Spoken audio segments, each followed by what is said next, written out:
The stories shared in this podcast reflect personal experiences and perspectives. While names and identifying details may be changed, these accounts are told truthfully to the best of our knowledge. Nothing in this podcast should be taken as fact about any specific individual or organisation without independent verification. Our intention is to share experiences, not to cause harm or defame. This podcast deals with themes of emotional abuse, manipulation, and deception. We share these stories not to sensationalize, but to understand how it happens, why it's so hard to see from the inside, and what it takes to break free. Please take care while listening. I can't forget what you said. It was reckless to use those words.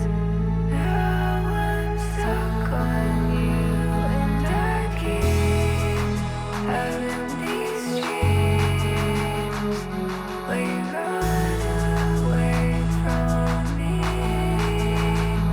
and I know it's not real, but I'm lost on how to feel.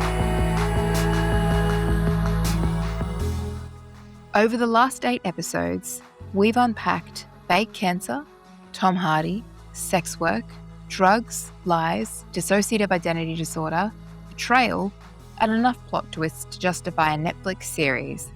But none of those things were ever the point. They were the pieces of a much bigger picture, and despite all the twists and turns, this podcast has only ever been about one thing: understanding coercive control. Not as a headline or a legal term, but as a lived experience, as Jess's lived experience.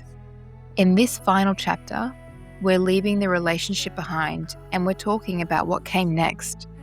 The 18 months of Jess trying to separate truth from fiction, to reclaim her life, health, and identity, while he continued trying to pull her back through accusations, veiled threats, pleading, abuse, attempts to re-establish contact, and showing up places he had no business being.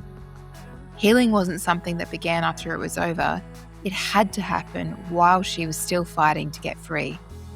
But that's the bittersweet truth. Healing isn't one defining moment, it's hundreds of small ones. Okay, so let's talk about reckoning. So Jess, I think what's really interesting is that in many ways, everything that you know about Danny, you learnt after your relationship ended. And what I want us to do now is explore what that untangling looked like, because as is the case for so many cases of domestic violence and coercive control, that final ending is just as complicated as the relationship was in its total. Preparing for this episode, I wanted to focus on how I felt because it represented a huge shift in how I participated in this entanglement. I all of a sudden wanted to know everything. So throughout our entire relationship, I never actually wanted to pull my head out of the sand and see what was happening in front of me. As soon as the bubble burst, I started getting this momentum for wanting to understand the truth and know exactly what had been going on for the last 12 months. Looking back on that time now, do you remember when you found the ads and the bubble burst, it feeling like confirmation of something you already knew, or was it a genuine shock? It was definitely confirmation of things that I had already felt. I think there was a lot of, I don't want to call it intuition because I think a lot of it was really blatant and obvious. And I think the reason I didn't do anything about it had a lot to do with this conditioning and this trauma bond that had developed between the two of us. But there's this moment of almost satisfaction of, oh, I can trust myself. I knew something was off and I was right. And then almost immediately the world starts to crumble around you because he had become my world. And so if we reflect back on exactly that moment and what happened for me the days after, it was incredibly devastating. I remember when I contacted him, there was this adrenaline rush and it was this, you fucked up, I found it out, I've got you. You aren't who you say you are. But then there's a response from him that I have to deal with. And it was such an interesting response. And I think we'll go into more detail about it throughout this episode. But the way that he tried to, he didn't come clean. And it wasn't like, I've got you, I've got this evidence. He tried to come up with the most bizarre explanations as to why I was finding these things on the internet. So at first, it was call the police, someone's putting my pictures up on the internet and creating false accounts, which is a huge claim to make. And then next it was, oh no, these are really old things that I had developed way before I knew you, and I couldn't get rid of them.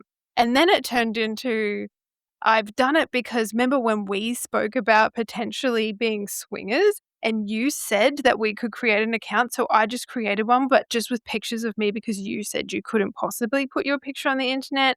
And so lie after lie, and it just continued, and they were getting more and more ridiculous. And I kind of, the more. Just so in the one about you guys being swingers and couldn't use your own body, how did he explain the women in the ads that were not you? Well, it just didn't make sense, did it? It was like, No. the first woman, and I kind of got fixated on the first picture I found and whoever this woman was in the picture. And his explanation was, oh, that's a woman named Penelope that I used to date long before I met you. And we were going to be on a swingers site, and then she freaked out. And so then I start questioning, going, well, does she know you're using her picture as of August this year? Like, is that an okay thing? And so the more you dig at his explanations, the more they'd fall apart and he'd just jump around. And so I think I eventually got to a point early on where I just sort of gave up on asking for truth and was just like, you've destroyed me. You've destroyed this relationship and you've destroyed me as a person. And so there was this really strange mix of just anger, but also absolute devastation. I remember when I first found out everything, and my sister happened to be staying over, and so it was just this cycle of me sort of just slowly venting about the things that had gone on in our relationship. And I think the more that I shared, the more my sister and my mum started to realize, oh, this isn't just a bad relationship. This has been a really bad situation for a long time. And I remember exposing some things to them. So, I was showing them various escort ads. So I'd be holed up in my room, just flicking through the internet being, what the shit is this? And then I'd find another horrifying one, and I ran upstairs and I'd show my mum and my sister and just break down in front of them. And, they're trying their hardest to console me, but also to bring some lightness into the situation. And we survived through jokes. So it was just this strange moment of devastation mixed with humor, mixed with absolute fury. It's interesting when you say that feeling was a mix of devastation but also validation, because reflecting on where you were and how you were presenting at that point in time, you were so unwell. We spoke about this in the last episode. You were physically incredibly unwell. Your body had been screaming at you for so long, and you had done a really good job of making sure, and this is something that, again, you mentioned in an earlier episode, that all of the windows were so tightly closed. And, that's that story of your family's past of, walking around and closing the windows so that the neighbors can't hear. And I think what I was starting to see in you at this time was opening of those windows. And, this is what I'm hearing in you say, that you were starting to tell your mum and your sister, this starting to open those windows back up and just let the total insanity of it spill out again, but also coming back into your body and starting to trust it. And, I remember the first conversation that we had after you found it, which was that morning. You called me and were just inconsolably overwhelmed with what had happened. But the very first thing you did was say, I need you to talk to my boss and let her know I'm okay, because your first instinct was, I shouldn't put anything in writing. And I've always found that so interesting because, we've reflected in previous episodes that we're pretty sure that he had access to your phone. And we'll talk about why we think that, or when that came to be something we started to suspect. But that was your very first instinct. And you'd never said anything to me like that before. So it was both that sinking into to what you were coming to learn was true, but that also coming back into your body and starting to listen to your own intuition, which I think is what gave you that permission or that gumption to go, well, now I need to know everything. Yeah, and I think as I started sharing things and just seeing how people were reacting to what was happening, I was getting these perspectives that I just hadn't had for the last, 10 months about this person who had essentially taken over my life. And without the Danny filter on everything, I was seeing them in such a different light. I was seeing how wrong it was. All of it was just didn't make any sense. And I guess having all those different perspectives that wasn't just him telling me how things were was so important. And the more I did get those, the more I wanted them. I was like, wait, this is bad? Like, I'm not just falling apart for no reason. These things are actually bad and they've been happening to me and it's not okay. Also, so Yeah. that you weren't overreacting.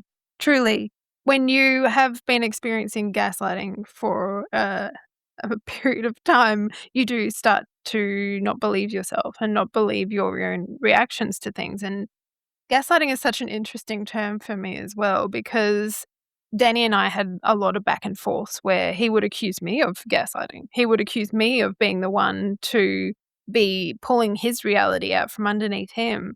And when I reflect on all of these things and all of the things we're going to reveal in this episode, and you look at it and you go, this was someone who was doing appalling things and convincing me that I was the problem. And it was working. Like, I think the distinction between telling a lie and convincing someone that they're crazy because they can see that you're lying, but you're telling them they're not. Like, the difference between gaslighting and lying is really important. And I learned a lot about what he had been doing. Each revelation was just so mind blowing to me. And, I'm still having them. A long winded way of saying it was so important to have all of these different perspectives that wasn't just him telling me how it was. Having said that, though, it was still really challenging because I had developed an attachment to him. I had this really strong bond, and I couldn't sever it. I couldn't cut him off because there were so many answers I wanted from him. So I wanted to keep questioning and asking, but at the same time, I couldn't be horrible to him. It just wasn't in my nature, and I just didn't have the capacity to, because he's really good at presenting himself as a vulnerable person, and so he became very vulnerable very quickly. It was around Christmas, and I felt his isolation for him, and so I really toned down my anger very quickly. It's also how he had trained you to react. We can't downplay the importance of understanding or acknowledging the training he'd put you through to that extent. I don't know that the brain can bounce back that quickly just because, you've made a decision that the relationship's over. There's still healing. It's still a wound that's healing. You weren't going to be able to just be like, no, I know you're a piece of shit, so fuck you. I don't think that you would have been able to do that because he had just put you through that cycle over and over and over again. It was always, but what about me? Your job is to protect me. No one protects me. No one looks out for me. And that was actually a story he told Yeah. all the time, was that it was always a bit of a challenging incontinuity for me in that he seemed to have all these people around him who sang his praises constantly, or who thought he was wonderful, or who reflected back at you that he was wonderful, or that he told you thought he was wonderful. And yet he had absolutely nobody around him to support him, and nobody understood him. But it didn't make sense then that all of these other people who seemed to love him and who seemed to have been part of his life were not there supporting him. So I just think to that point, you were just really well trained by him to respond to him. And that was always going to take a little bit longer than just a couple of weeks. As you said earlier, I was physically exhausted as well. And so debating with someone about whether or not the escort ad that they'd put on the internet was an appropriate thing because it happened before they met you or not, I didn't have the debate in me at that time. I was tired. And so I sort of just turned it off for a minute. I knew we weren't going to reconcile. I knew that wasn't happening. I wasn't trying to come up with plans for me to maintain a relationship with his children. I just knew I couldn't see any of them ever again. I knew I couldn't see him ever again. This was it for me. I feel like I tried to rise above a little bit, and as I lifted out of that anger, he'd kind of lost that control. He didn't have a say. He didn't have to try and convince me of anything. It was kind of just me saying, "Hey, look, please just do better for you and your children. I'm out, but please, if you're gonna do anything, stop doing this shit because you have small people that rely on you." And so that became my mantra, and I started being kind to him. And, a few weeks later, it was his birthday. I remember even getting him breakfast delivered, and I got him a birthday gift delivered, and so, I was trying really hard to show him that I can rise above all of this. You can change too, and I think, I don't know what I was doing. Maybe I was just Well, it sort tired of and feels like you were you were living two lives a little bit. Half of you was like, this is how you break up with someone. And the other half was like, but I need to understand everything that's happened. And so maintaining that connection was both the way to have an opportunity to ask more questions and get more clarity, while also doing the nuclear breakup thing, even though it wasn't a nuclear breakup. So, on being kind and everything, that's very nice and very loving, not necessarily reflective of the relationship that you had. Let's not pretend that the sex work was not an absolute bombshell, right? It wasn't just finding out that your boyfriend was cheating on you. It was finding out that your boyfriend had been actively engaged in sex work without your knowledge with a whole bunch of other people for your entire relationship and potentially before that, and had been lying to you about it. Not just lying to you, also more likely than not, gave you a sexually transmitted disease and then blamed you for that while accusing you of having an online affair with someone you haven't seen in many, many years. It was a massive fuckery. In looking at that, what was the first thing that you thought, I need to find out more about this? Because again, he was lying about it. I think initially I was so overwhelmed with content. I found a lot very early on because once I found one, they sort of all just unraveled with a Google image search. There were just so many things that I found. And so that initial overwhelm had settled. And then I, yes, went into this calm, we can do this amicably, we can be kind and go our separate ways and not cause any more grief. But I think these images, these ads were pieces of truth. They were tangible pieces of truth that I just hadn't had in our relationship. And then I started to fixate on small details within them. And then I started to remember back to, you're exactly right, the moments where, I get an STD and he's confused. Where did that come from? And then it flips to me being the cause of that. And then that was a hit in the face, being like, dude abused me for giving him an STD, gaslit me about where it possibly came from, and now I can see really clear evidence that, in fact, he probably gave it to me because he was engaging in really reckless sexual behaviors. And within the things that I found a blog post on an escort website where he was posting lessons learned as an escort. And one of them, around December, around the time when I was dealing with this infection, was always wear protection, always, always. And it's just like the Oh, audacity, I decide to suppose. learn that. Was not Like, then, mate. But it's just like, and so those little things kept happening to me. I was like, how can he have done that to me? How could he have caused me so much grief and abused me for something that he very well knew he probably caused, and then was blog posting on an escort site? And then, the woman in the first photo, she had these very distinctive tattoos, and I was like, I'm gonna find out who that person is. And so I would dig and I would pull at these threads and I would look a bit harder, and then it would lead me to another thing and another lie, and so I just kept getting these slaps in the face, and yes, then remembering back being like, "Wait, he interrogated me for hours on end one evening about me having a relationship with my friend who lived overseas, all the while he is sleeping with so many other people." It just was so impossible to believe that someone could do that, and I just kept digging and finding more. I guess it was many threads. So there was one particular photograph on an ad, and it had very unique art in the photo, and they were clearly in a hotel room.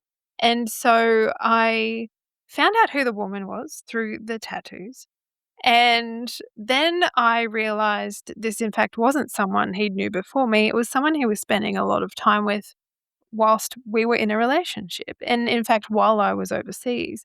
And so I find this picture in this hotel room, and I reversed imaged the photograph, and it showed me a hotel in another state.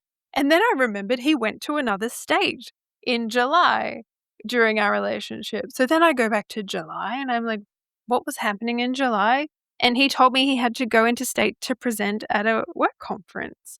And then I find out he was, in fact, in another state in July with this woman that he was allegedly friends with, filming sex work content. And it just, like And this is deep in the performative DID aspect of things as well. So if you Yeah. take that overlay of what your reality with him looked like at that time, and then the fun he was having, it's so fucked up. It's so bizarre. I can't fathom the effort it would take to maintain that lie, but maybe it wasn't an effort for him. I just, and then I think what happened the following week after that very weekend that he's having this raunchy weekend away in Melbourne with some strange woman, I then renovated his bathroom the next week.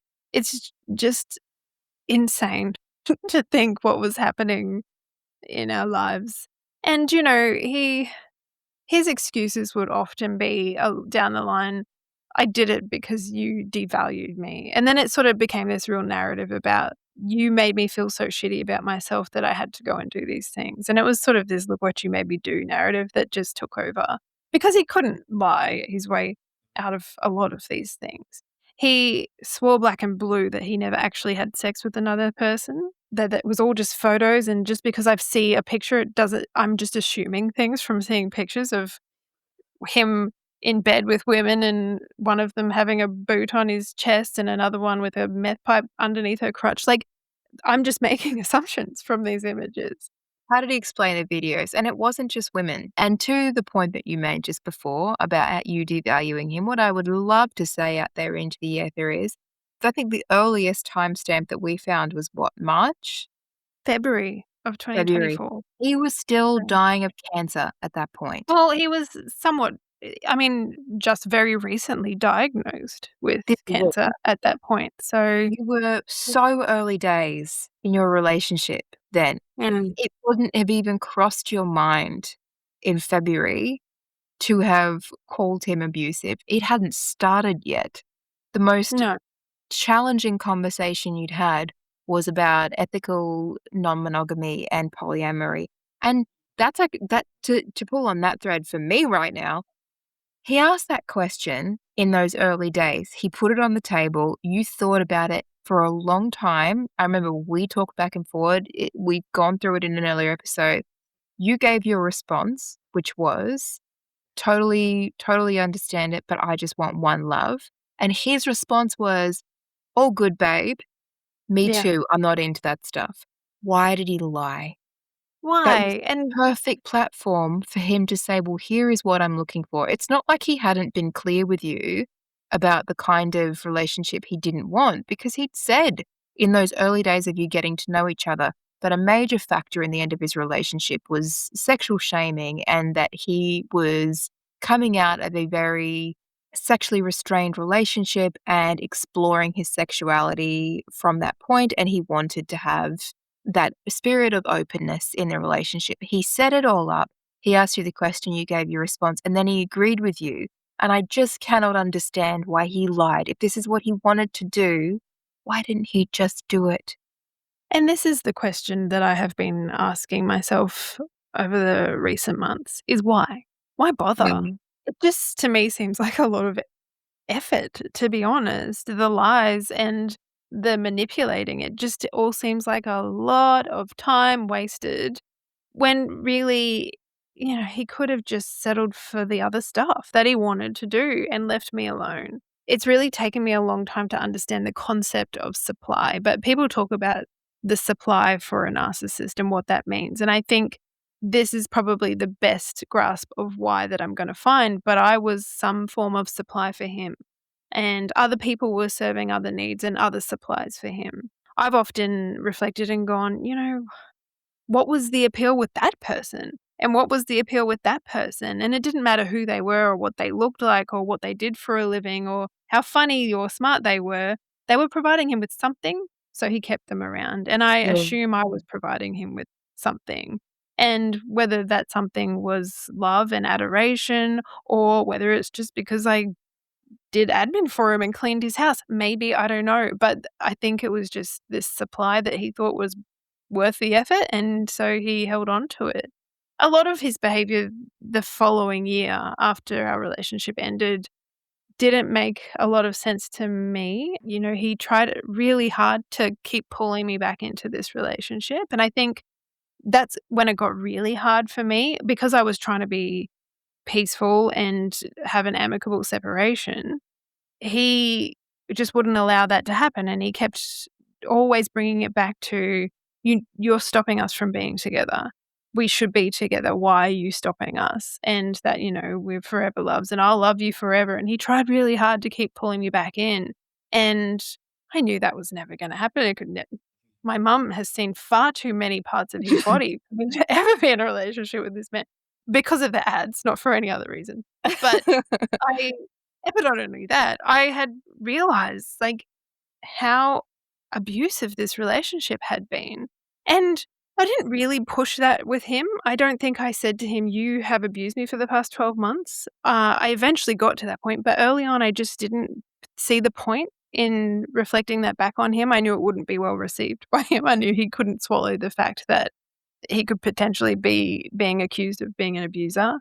It feels a little like in the early stages, so maybe the first couple of months of that breakup, it was the ethics of the situation that you were really feeling the pushback against. I guess it makes sense that the anger to him or the confronting him about the abuse came later when he continued to try to say you were the reason that we're not together. Because in the early days, it was the ethics of it. So, firstly, not the ethics of sex work at all, but the ethics of having not disclosed that part of his life to you and giving you the opportunity to protect yourself. And that is both from a sexual health perspective, because how could you possibly have been protecting yourself against something you didn't know was a very real threat, and also safety, physical safety. So you know that a lot of this was happening in his home. That's not necessarily the problem, but it's also the place where you slept with him. You were in his home with him. Additionally, it was also the location of his clinic. So the ethical conundrum of those layers was enough to keep you in a vacuum of ethical response rather than I need you to acknowledge the harm you have done to me, because it was still about responding to other people's need first. And that's your natural instinct, is to care for other people before you care for yourself. And it certainly, he'd made it your instinct to care for him before you care for you.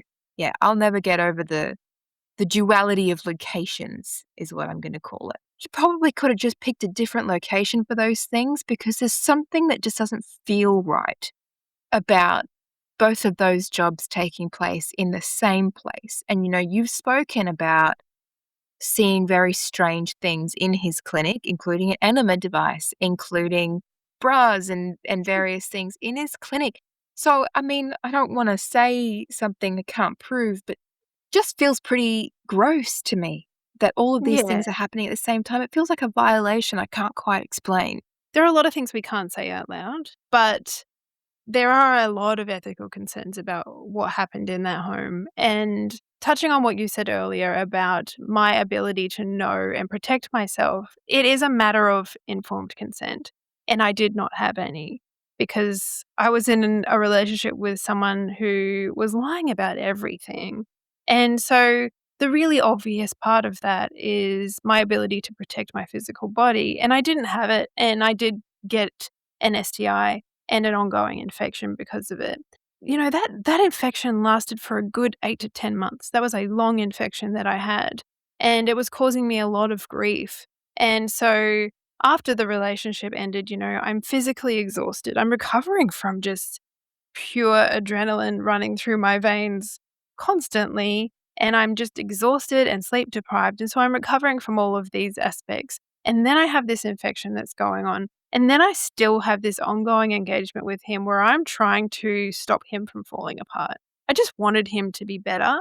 And I think that became less about any kind of altruism or empathy. I think I just wanted something to be salvaged. I think I wanted him to be better and I could at least go, okay, well, it's not a complete disaster. We're not together, but he's recovering from whatever the heck was going on.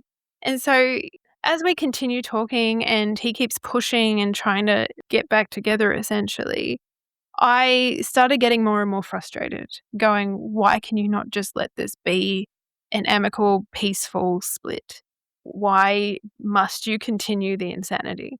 Whilst the cycle was breaking, strange things had happened. So, for instance, on New Year's Eve, he showed up at my home and, I was not doing anything. I was in a real period of devastation. And so my mum and I are sitting on the couch watching the New Year's Eve fireworks on telly, and he shows up at my front door and he's playing music on his phone in this big romantic gesture.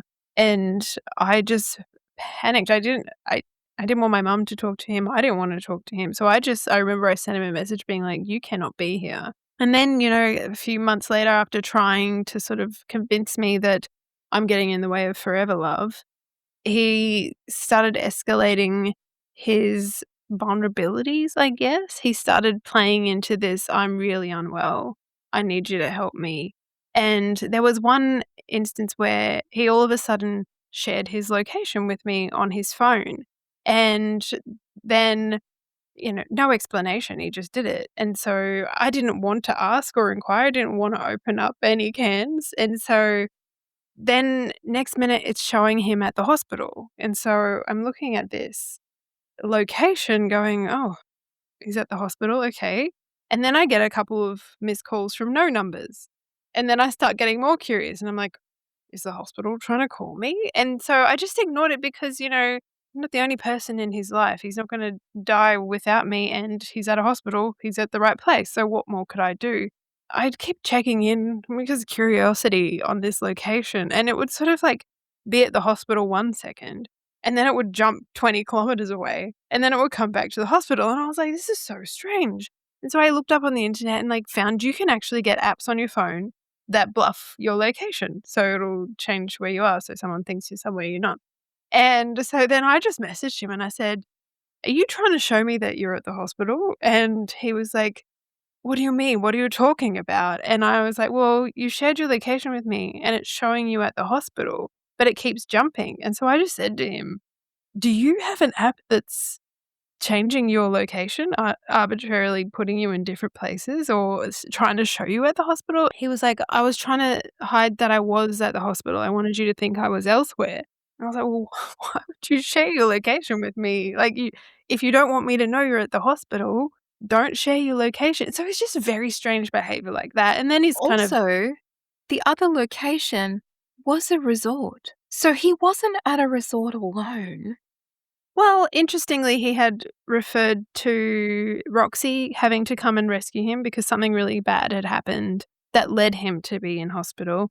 And he had to call Roxy and she came and helped him. So he was trying these different approaches, I guess, to sort of reel me back in. And it just wasn't working. I was just like, okay, rightio. I just knew not We're to also bite pretty in these sure moments. he was dating somebody else at this time. Oh, he was definitely out there trying to find love. I recall seeing on a random Facebook post that he was searching for true love. He was definitely out there and straight back on in the game. So, look, I don't think he ever stopped. He was perpetually on the game when I was with him, which brings me to understand the other women who had played roles throughout our relationship. I remember a woman who had phoned him when we were in bed together one night, and I think this was maybe early December perhaps, and I think we were playing music on his phone, and then she started calling him, and the name popped up on his screen, and I saw it, but I didn't say a word. I wasn't in a position to be questioning him about anything, and so I didn't. And I remember it was strange because maybe 10 minutes afterwards, despite not saying anything or reacting at all, he felt the need to give me an explanation about who this person was calling him late at night. And so he just pauses and he says, I think I need to address that with you. She is a woman I used to date long before I met you, and I'm not sure why she's calling me now, but I'll send her a message and clear it up and let her know that I'm in a relationship now. And so I just said, okay, and left it at that. And then after the relationship ended and I'm starting to sort of pick apart all of these things that happened and try to understand them, I remembered her name. And I thought, I'm just going to look that name up and see if she's friends with him. And so I looked on his Instagram account and I found her name and I thought, you know what, fuck it. So I sent her a message and I just said, hey, this is strange, but I just wanted to know if you had been dating Danny. And she very quickly and very willingly shared that, yes, in fact, she had. And it was around November, December of 2024. And she said, this is exactly what happened. I met him on a dating app. He paid for an Uber for me to travel about an hour to his house. We took ketamine and we had sex. And he continued to contact me after that. This is the time period when he was desperately trying to get back together with you. Your birthday, big romantic reconciliation, major abusive cycle, and was still in the period before you'd actually broken up, and he's saying to you, you're my forever love, and this is forever. Just for listeners. Yeah, and it's really interesting to think back. And I think this, as I said earlier, the slaps in the face about, when you think about what he was doing behind the scenes whilst really amping up his abuse of me, like that evening in the hotel when he put on this strange music and was interrogating me about all of these men in my life. And you just think, sitting in his phone is just all of these people. He's doing the very thing that he was accusing me of doing, and it's so fucking boringly cliche, but it's so awful and devastating to think about. And so I started picking apart a lot of these little moments from the relationship. I found a photo on an escort ad that he had posted, and I mistakenly thought it was him, and then he said, "Oh, you think that's me?" And he said, "That's Lani." So he had revealed to me that that was in fact Lani on his bed. So for the listeners, a reminder of Lani. We met Lani during a conference. Lani was a trans woman who showed up at the location of the conference in a state of extreme distress. Danny's humanity called him to stop the paid engagement and come to this woman's savior. And by savior, I mean took her to the airport, gave her thousands of dollars, and then single-handedly supported her safe asylum to Australia. Lani. Interestingly, this photograph that I found, he couldn't lie about it being before I met him because it had sheets and pillows that I had purchased and taken to his home. So she had her crutch on my pillow, and I became quite fixated on that detail. Why is there a naked photo of Lani on your bed with her crutch on my pillow on an escort ad that you are advertising your services for? And so then I thought, I'm just gonna have a look at Lani. And so this is how this would happen, right? I'd see something and then I'd wanna understand the truth behind it, so then I'd dig a little bit deeper and then I'd find something else. I found videos on Lani's Instagram of her claiming to be living at Danny's house circa December of 2024, and she was filming his bedroom saying, "I'm home at my boyfriend's house." And then there was another video that Danny, in fact, was filming, and he's sort of holding the camera in the background, filming her dancing around in his kitchen in a bikini, smoking a vape. saying how wonderful she was. He says in that video, tell everyone where you are right now. And she responds with, I'm at home at my boyfriend's house. Because it was a celebration of her coming to Australia. So she obviously believed she was in a relationship with him. And to think about what I was doing at this point in time, I was falling apart at home, too scared to go to his house because of the people that were there. And he's doing this on the other side. When I confronted him about this, I was like, why is Lani claiming to be in a relationship with you, living in your home around this time? What were you doing? Why did you not tell me that she was out of detention even? Like, it was just mind blowing to me. And his response was, oh no, that video was just so that immigration would think we were in a relationship so she could get a visa, which just didn't make any sense to me because she was clearly released and had a visa. So what was he going for, a spousal visa? He couldn't do that because he was still married and he was allegedly in a relationship with me. So, it just nothing made sense. And he always had an answer, but the answers just were all bullshit constantly. And so the more and more I would sort of unravel these lies and these trails of shit, I would start to question more aggressively. And I said to him, Danny, you are either lying to me about being in a relationship with Lani or you're lying to immigration. Which one is it? And his response is, I'm lying to immigration. And I do it again because, his fucking humanity. It was just like this guy. This guy, Oh. man. And, these stories would just keep going. Like, I would just find another lie and then remember a moment and go, wait, what was that about? And so as we're looking through all of these ads, I come across another website which I didn't know existed, where he was hosting sex parties. I found this one with a very peculiar name that triggered a memory in me. I recall very early on in our relationship, he had shared a playlist with me on Spotify. And I remember this playlist because it really wasn't my style of music. It was this very erotic, sexy playlist of music. And he told me that he'd made it for me. And I thought, oh, it's early on in our relationship. And I sort of didn't think anything of it. But I remember when he said that he'd made it for me, it actually was made by his friend Roxy. Her name was the creator of the Spotify playlist. And so this playlist had the same name of that sex party. And I was like, holy shit, Roxy and Danny were hosting sex parties together. And I just think of I think of all of the rubbish that we went through about me being suspicious about their relationship and knowing that there was something wrong.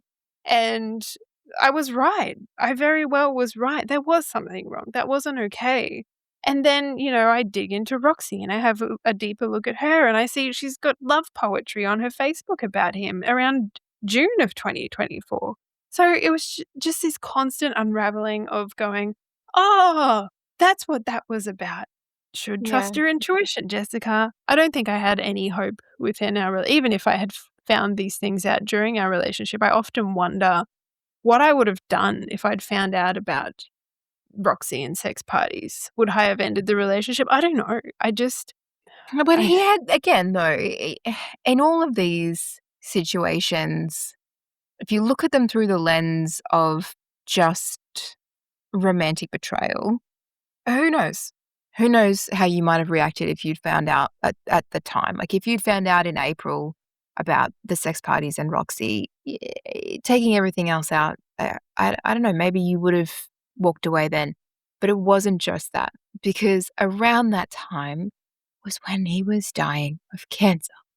And it was when he was so unwell and when you were giving him latitude to be so unwell and you were scared that this man that you had fallen in love with might die. This was still happening then, and the DID had started to sort of play a role. And when Lani came into the picture, was deep in the DID cycle and deep in the drug abuse cycle. And so your fears had shifted into your self-protection and your reaction to Lani's introduction to the story really wasn't about jealousy or even suspicion about the nature of their relationship, but more, why do you give so much of yourself to other people when you need to be giving that to yourself, and you need to be looking after yourself and focusing on your own healing and your own recovery, because you have people who love you, because you have children who love you, and you need to be here for them. So yeah, I don't think that you can even answer that question, because you weren't going through one thing, you were going through multiple things. And just a little side note on that as well, it does make me really angry to think about those women, because what did they believe to be true? And you weren't the only one betrayed. For Lani to respond the way of the videos, her understanding of the relationship was different to the way he spoke about her to you. And what a fucking betrayal. And the same Yeah. thing with Roxy. You know, I'm fairly convinced that they were still dating for a very long time into your relationship. And what a fucking betrayal. It's just lies, lies, lies, lies. It's just bullshit everywhere. And it doesn't seem to have a purpose other than to fuck people up. I think you're right. There are a lot of other characters around that I never had the chance to meet in person. You know, I had one text message exchange with Roxy, and from what she was saying to me, it seemed like she wanted to be a friend to my boyfriend at the time, but perhaps there was completely different context behind that, and she might have thought that I was a friend. Like, who knows what was going on? I do know there were a lot of other people, because I recall a moment where I sort of clicked in my head and I went, "What are all these people saved in his phone with strange acronyms after their names?" And so it's kind of hit me, and I realized Jacob GR and Nick GR and Josh GR, they weren't all part of the same company. They were all men that he'd met on Grindr. And, you know, there were others. There were women with other acronyms saved after their names. And it didn't really hit me until I was looking through text messages for the podcast, and he'd sent me a screenshot of a conversation he was having with one woman. And I was like, oh, that's what those letters mean. And so it sort of all exploded in my head, and I was like, a lot of the people around him who he were claiming were close friends or, you know, vulnerable people that he was helping were actually people he just met on dating apps and maintained relationships with, that I would assume were sexually based relationships. So lots of revelations about all of these people around us who, you know, I don't even know if they knew that I was his girlfriend or in his life. And it's interesting what you say about supply, because there's one revelation that I've had, you know, even in doing this podcast, is that there is a particular incident, to go back to the Tom Hardy days, where he'd asked you point blank if you would fuck Tom Hardy. You responded. And then that turned into a slew of abuse over a very long period of time, because you couldn't possibly find him attractive because you found Tom Hardy attractive and he was not Tom Hardy. And then it came out that all of that abuse actually stemmed from an exchange he'd had with someone on a dating site, where that person had said, "Sorry, I'm not into insert description of Danny's physical appearance. Sorry about that."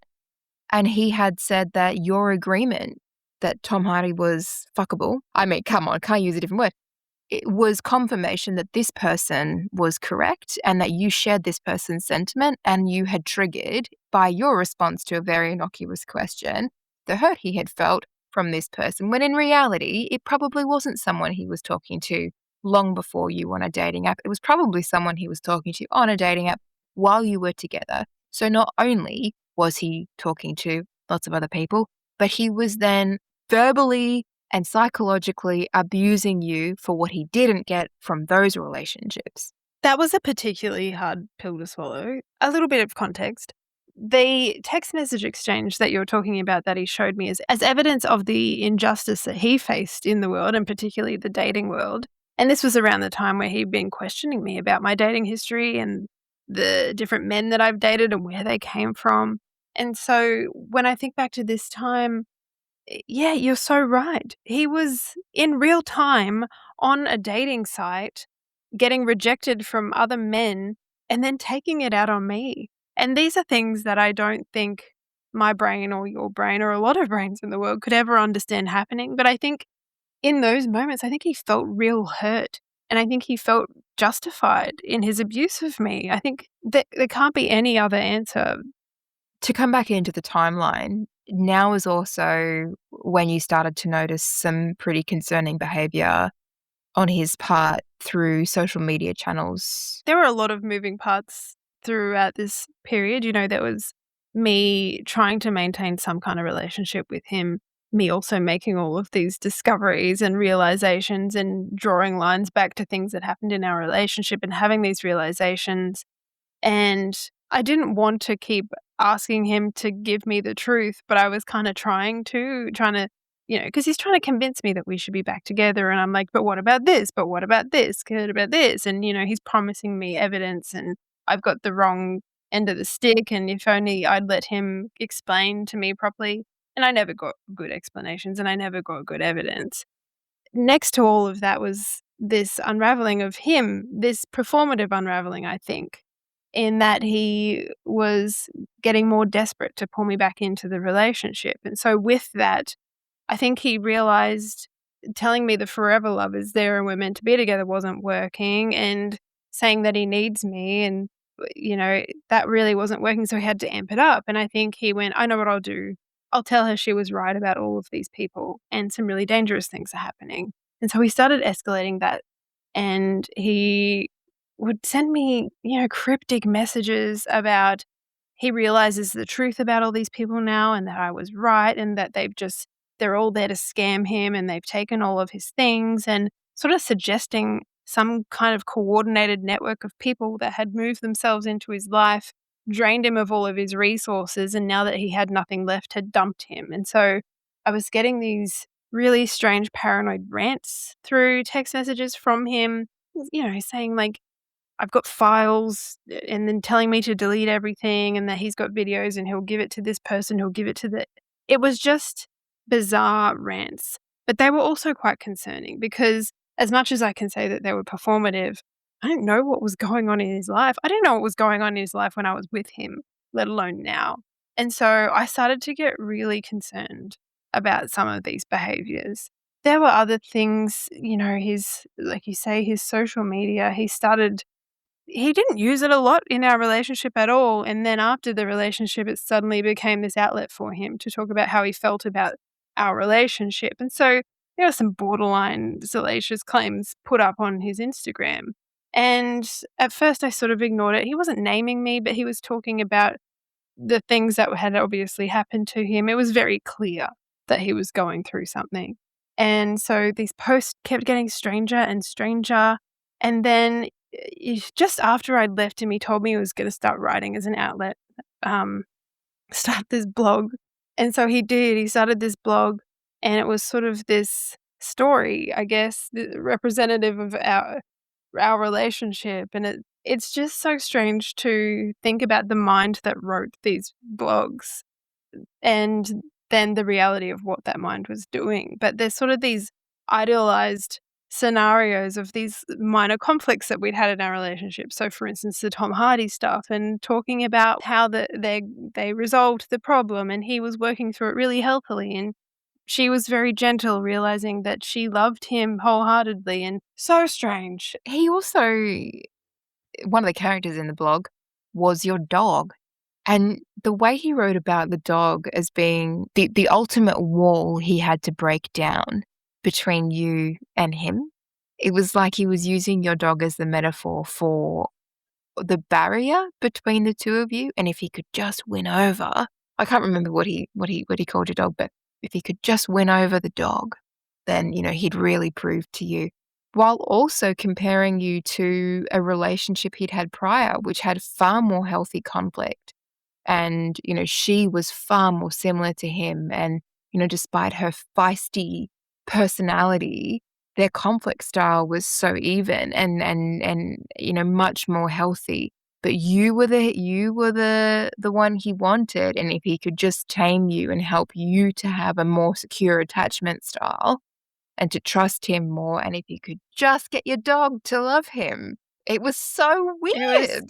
It was very Hallmark. It was very fantasy. It was. I think there was also a line that I found quite offensive where he's like, she wasn't she didn't have the looks. What did you say? Like, It was and something like, it's something to the effect of, when I met her, she didn't dazzle me. She wasn't, sultry or beautiful or something like that in the way the world would define it. But she had this wit. And it's like, come on, mate, fuck you. knowing that he directed me to them, I'm guessing I was the audience, and it's just really interesting to think what he wanted me to get from those. Like, it was just that little bit of, I'm just gonna let her know that we can be functional, but also that she is dull. It's the Yeah. messaging. You're a little bit dull, but you're soft and you care for me, and that's the value you have. And I think, that's the message I got from it anyway. He does say I'm witty in there somewhere. So, Well, you're the funniest guy I know. So, well, he's not beautiful. wrong. But it's an interesting thing because on the one hand, you've got this blog, which is painting a picture of him doing his darndest to apply, the psychological principles he espouses to a relationship and demonstrate, what that can look like in practice. On the other hand, he's using his professional platform to say some pretty wild stuff and have a very public breakdown. And then personally and privately, he's sending you extremely concerning, I'd call them psychological breakdowns. And this is You're all happening at the same time. It's like the compartments of who this person is are just multiplying, and it was getting just as loud, if not louder, than what it was in our relationship. And, the 12 months after our relationship ended could be a whole podcast in itself. It was a wild journey and it was insane. And, it got a little bit scary there for a while.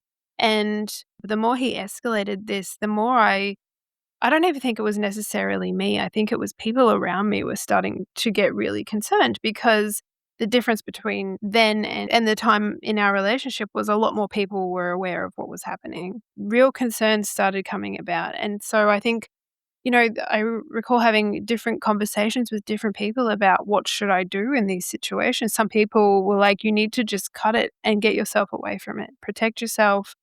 This needs to be done. And other people were sort of like, he's got children that you have an obligation to make sure they're safe. And so I was in this frame of mind where I was just like, holy shit.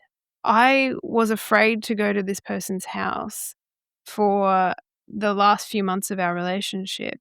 And I'm okay with this behavior happening, knowing that there are vulnerable people in his presence. And so I had these were real conundrums for me about what I should and shouldn't be doing with this information. And so with all of this information, what I decided to do was the only thing I think I could have done was to take my knowledge of his behaviors and the people around his home, and I decided to share that with people who I think needed to know. It wasn't an easy decision to do that because I knew it would come with repercussions. I knew that would shift things if he knew that I was willing to take this and take action. And it did. It changed things, not in the way that I had expected. I think initially I made this choice, and then from conversations that I'd had, I assumed that I would become someone very different in his eyes. I assumed that I would suddenly become an enemy. I started to get a little bit worried at that point in time. I didn't know, I throughout our relationship, I was never actually, and probably it was probably remiss of me, but I was never actually physically scared of him. I've always been more terrified about what he's willing to lie about. And so I'd been very good at compiling evidence and keeping messages and taking screenshots. But when I made this decision and things shifted, I did start to worry about my physical safety. And I think people around me really started to worry. You hear some really horrific stories about people in coercively controlling relationships, and it hasn't necessarily been defined by violence, but it ends up in a pretty horrific place. So this was a moment where I sort of decided to seek advice from the police because he was also showing up outside our office building. And it felt harmless to me, but at the same time, it kind of wasn't. He had no reason to be there. It was quite a it was quite a distance from his home. And so those kind of behaviors, the escalations in the text messages, I sought advice from the police. And then I started to realize how challenging it is to explain to someone the genuine concern and fear after exiting a relationship like this. I think that's a really great point, because watching you go through this particular bit was really, really devastating. There's one particular incident, and it wasn't the police, where you were being honest and truthful for the benefit of somebody else, and you were interrogated like you had committed a crime. And this is you being so willing to be part of a conversation, even in showing evidence of text messages. And that experience was pressure testing your character at your most vulnerable time, and almost asking you to be willing to justify in a court of law your own behavior. It was infuriating to watch. And, as your friend, I just wanted to scream, "Can you leave her alone? She's been through enough." But it really put you as in a position to have to defend yourself and your actions and your decision to stay and the words you chose to use and the kindness you chose to show. And what makes me so mad is he's never had to do that. He will never have to justify himself, because he doesn't have to. The perpetrators don't have to. But every time you told your story, every time you tell your story, even to people who love you, like I'd watch you, particularly around those times when you started to reconnect, I suppose, with people whose friendships had fallen away a little bit by virtue purely of just being in a relationship with Danny. And I'd see you tense up, and I'd see you take an inhale of breath and get ready to tell this story, not because you didn't think the person at the other end was going to be open to listening, but because you'd been through enough of these situations where in telling that someone really questioned your role in it and what you had chosen to say and how you had chosen to behave. I think that is what makes it so difficult for victims to come forward and tell their stories, or to come forward and be honest about what happened to them, because that was really hard to watch. You're just healing. But have you considered this? This is a really weird message. This is really weird language. Who says that? Just infuriating and devastating. It's a very long story to tell, but it needs to be told in long form because it is so complex. I don't think this can ever be, it never does it justice in a 20-minute conversation, but that's usually what you have when you're explaining to people. And I think for me, the pressure was always trying to demonstrate to people how complex this was. And I think people often struggle to understand, we talk about red flags. Oh, that was a red flag. Why didn't you leave then? That was a red flag. Why didn't you leave then? This is why we've done this podcast, is because we need to be able to explain the 12 months across a long storytelling platform, and then to be able to explain who I am and how that impacts the 12 months with Danny. But where I've landed now is sort of people question it and say, why didn't you leave? Why did you stay? Wasn't that a red flag? And I'm just like, yeah, maybe it was, but I did stay. So what's your answer? Because you know me, as much as you want to tell me that I shouldn't have, I did. And so that's where I am now. I think that's because I've had this opportunity to tell my story in this way. But you're so right. When you're sitting there with someone who is trying to test your character, because that's what they need your character to stand up so that the story that they're telling is going to be strong, which I can appreciate. But at the same time, it doesn't land very well. These are very complex stories. And I mean, to be honest, they need training behind them. I think even some of the things that I've realized over the course of telling this story is just these new concepts that you need to learn and understand, and the things that are sitting underneath them. Just the question about, why would someone bother? Why would Danny bother with all of this? It's such a hard thing to get your head around, and it takes a lot of thinking. Well, and to your point about red flags, I think sometimes in the world that we live in now, which is so dominated by your clickbait or your 20-second videos or, whatever it might be. The need to put everything into a very neat little sentence that is consumable for how long you have someone's attention really has filtered into how we do everything and we engage in everything. So to a certain extent, Danny was a walking red flag for so many reasons. But even from the very first time you met, in this very reductive world of red flags, the fact that he had kids was a red flag because that's not something that you wanted. And so if the implication is, well, there were so many red flags, the first one would have been to walk away at that point. But that's not how life works. And that's not fair either. It's not as easy as saying, if you see a red flag, leave. It's far more nuanced than that because people are far more nuanced than that. And if you want to break this down, first thing it tells you is that he is going through divorce and having children. So that's pretty big red flags for some people, right? But not the whole story. Moves on to, I am dying of cancer. For some people, that's a massive red flag and they would take the off-ramp there, but not for everybody. Then it moves into, before we even get to drug addiction, it's DID. For some people, absolutely a red flag you leave at, but not for everybody. These are not things that it's not easy to just say, if this, then this. And Danny was everything at the same time. It's far more complicated than the way we want to understand it to be. It's all of the variables as well. You're not just looking at a red flag in isolation. There are a lot of variables in getting to know somebody, and you're constantly weighing up these variables. And so, yes, this is a person who understood everything I'd done in my career, and we had really rich conversation about that. And so, you're weighing up all of these variables. And then, yes, this is someone who developed cancer early on in our relationship, but he was also someone that made me feel incredibly safe in who I was, and I could be myself around him, and that was quite rare for me. I'm a socially anxious person.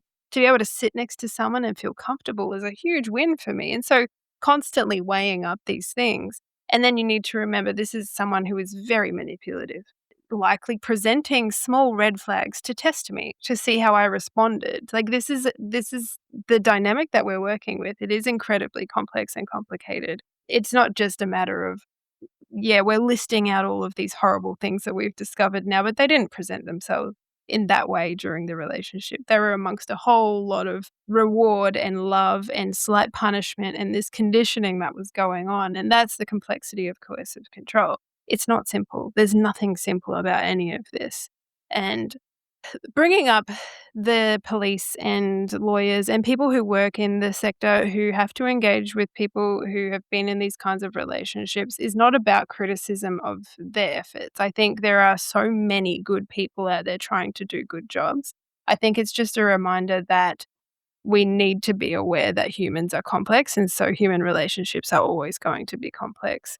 And it's not a matter of, oh, he was abusive, I leave now. That's not how these things work. I think as a society, we're sort of moving past that, I hope.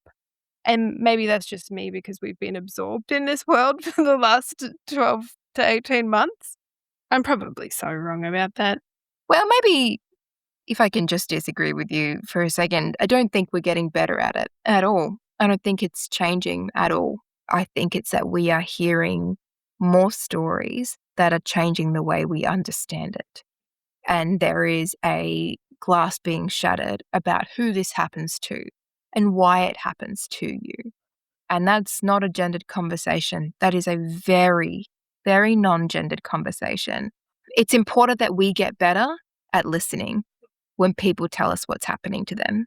And it's important that we get better at asking the right kind of questions and really putting the blame back on the people that the blame needs to go on. Because the thing that makes me so mad, and I've had nights where I've stayed up about this, is that he will never have to explain himself. I've said that already, but he just won't.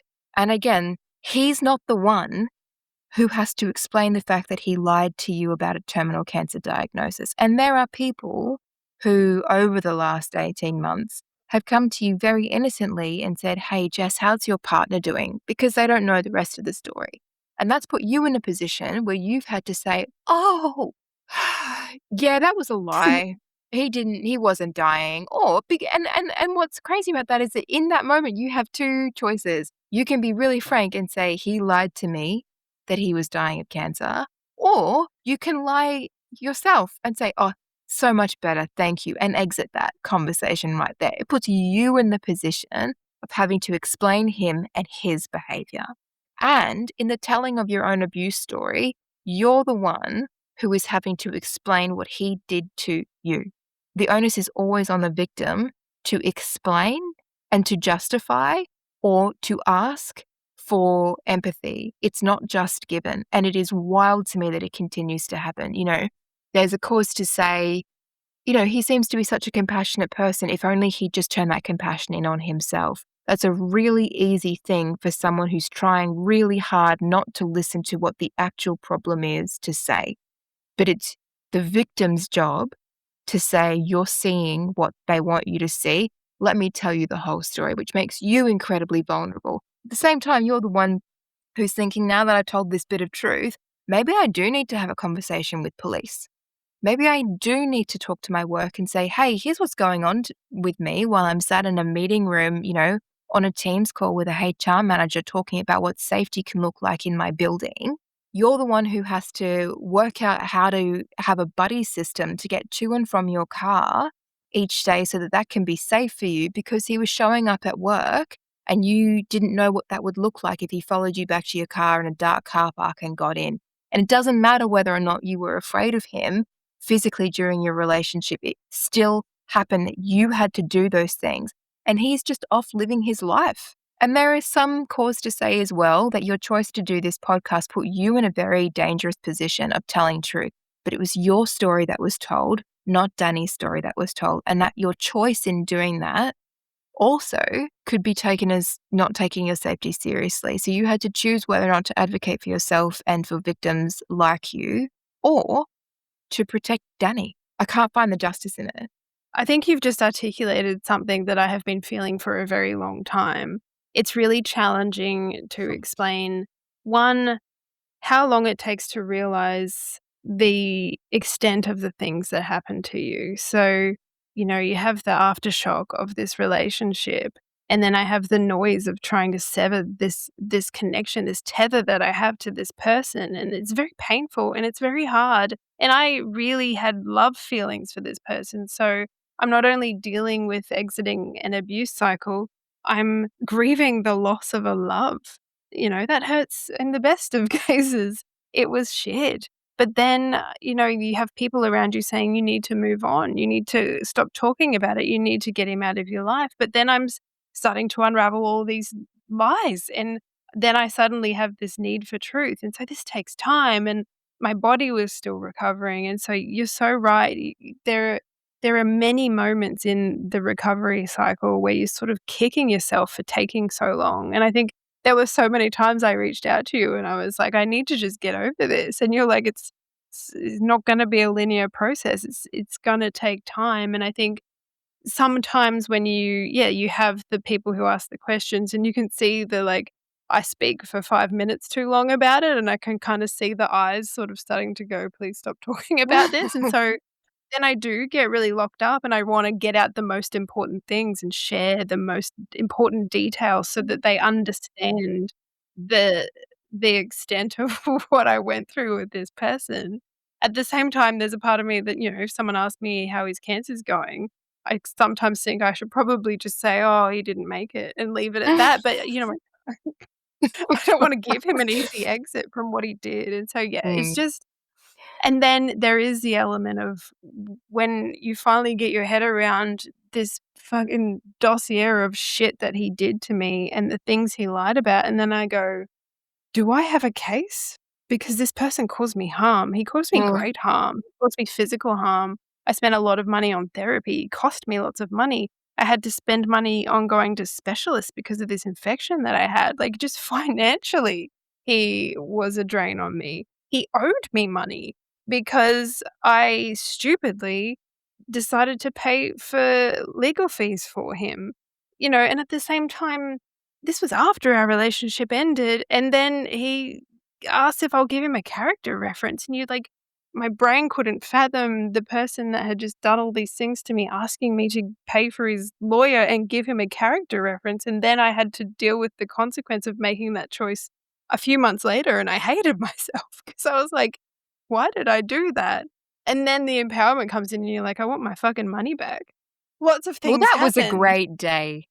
That was a I mean, it great was a day. liberating it was a good day of liberation, and, like, I think they're really important moments too, because I think for you and I, Keeks, and I'll let you explain what happened on that day because I think it's a funny story. It's a great story, actually.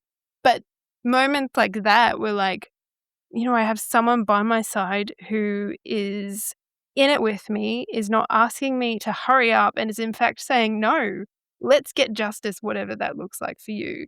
And in that moment, it meant asking for my money back. This particular story is one of the highlights of that year for me. And yes, thank you for asking. I will tell it. So, yes, going to serve some papers. And this was more of a coordinated effort. There was no way you were going to do that alone. I actually don't think that you physically could have got there alone because, we got to the suburb and your entire body started shaking.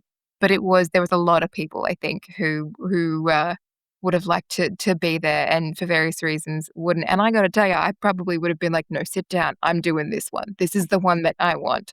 The closer we got, the more physically distressed I could see you becoming. At one point I looked at the wheel and your hands were just shaking. And so we planned it all out. All I was going to do, I was going to call you on my phone before I got out of the car so that, you were in my pocket and you could hear if there was anything bad about to go down. You'd warned me about how slippery the driveway is, to take your shoes off because it was raining. But I was feeling pretty feisty on this day.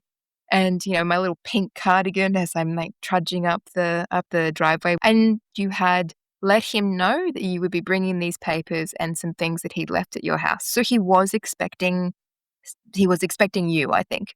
But he was expecting that to happen on this particular weekend. So you get to the top of the driveway and there's like 7 cars and this house is just filthy. And I'd never been there before. And so seeing for the first time this place that I had heard in this story so many times and then visualizing the clinic in my head and then seeing it there and just immediately made me feel like I wanted to leave as soon as I could. So I knock on the door. I'm looking around and this guy opens the door and it's not Danny. And he kind of says to me, "Hi." And I was like, "Oh, hi, is Danny home?" He's like, yeah, I think he's in here somewhere. And he goes and I'm waiting at the door for a little while. And a few minutes later, and it was a few minutes later, Danny sort of walks past the door as if he didn't realize anybody was going to be there. But it was so well acted. He kind of walks past the door and he's like, "Oh," and he's like, "Hi," kind of doing this. "What are you doing here? Wasn't expecting to see you." And I was like, "Hey, how you going? I have some of your things from Jess, and there were some things that you were going to give me to take back to Jess." And he was like, "Oh, of course. Yeah, of course. Yep." And I hand him this bag and he kind of looks at me tearfully and he goes, "I'll just go and get the things." And he's gone for like a solid 4 minutes. And so I'm standing there and I'm looking around going, what the hell is going on? So he comes back eventually and he's got a really filthy pillow. And I knew he had a pillow because you'd said, "I just want my pillow back." But you'd actually said, "I just want the pillowcase back." But this is a pillow without a pillowcase on it. And he gives me this pillow and he really tearfully hands me the pillow. And it was so dramatic in that he's like handing me this pillow and he's got these crocodile tears and his bottom lip is quivering as if that this is the last thing of yours that he has. And he's holding on to it for a few minutes, this big performance of not letting go. And then he finally lets go and he's like, "Okay." And then I said to him, "I think you've got something else too, because you had told me that you'd left a tile cutter there." Now, I'm not a handy person. And, I am the person that they ask the second I walk into Bunnings, "Do I know what I'm doing there?" Because no, I don't know what I'm doing here, sir. So I didn't know what a tile cutter was. And he goes, oh, yeah, absolutely. And so he goes into the back of his car, which is just one of the 7 cars parked in the driveway. And he gets out this tile cutter. And the tile cutter is damn near as tall as I am. I'm thinking to myself, well, fuck me. Now I've got this dirty pillow because I'm also a germaphobe and I'm hanging onto this thing that looks just filthy in one, like I'm holding onto it with like 2 fingers, hoping that you had some sort of, sanitary wipes in the car that I could just wipe my hands with as soon as I got there.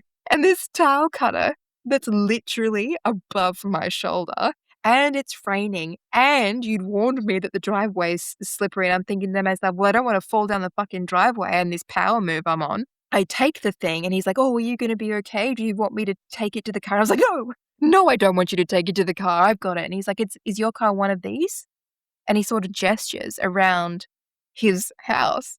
And I was like, well, no. Don't you know who's in your house? And I was like, okay, well, I'm going to go. And he was like, is she? And I was like, she's fine. And I'm feeling all these things, but I'm shaking at this point, mostly because I just needed to get away from him. Because then I'm thinking, he doesn't even know who's at his house. So how many people are in his house? And I'm like, I make it down the driveway. And I was still hanging on to the tile cutter. And I'm like running. And I think you could see me in the rear vision mirror. And so you get out and I'm running with these two things, go, quick, put them in the car. And I give you the pillow and your immediate reaction is, ew, what is this? And it turns out that the pillow was basically brand new when you'd last seen it. And this was covered in so many different colored stains. But anyway, we drove away and decided to get random tattoos and had a glass of Prosecco, and it was a great day. It was such a good moment, and I did just want my pillowcase, and You didn't get the pillowcase, which I sucks. didn't get the pillowcase, which is a shame because it's part of a set, but that's okay. It was a good moment. What was that, mid-2025? You know, that day was such a moment of strength and vindication. It was like these pockets of me being able to take back a part of who I was. And it wasn't a small amount of money that was owed, but it wasn't enough that, I would have died without it. But it was really important for me to make that point of, you're not taking this from me.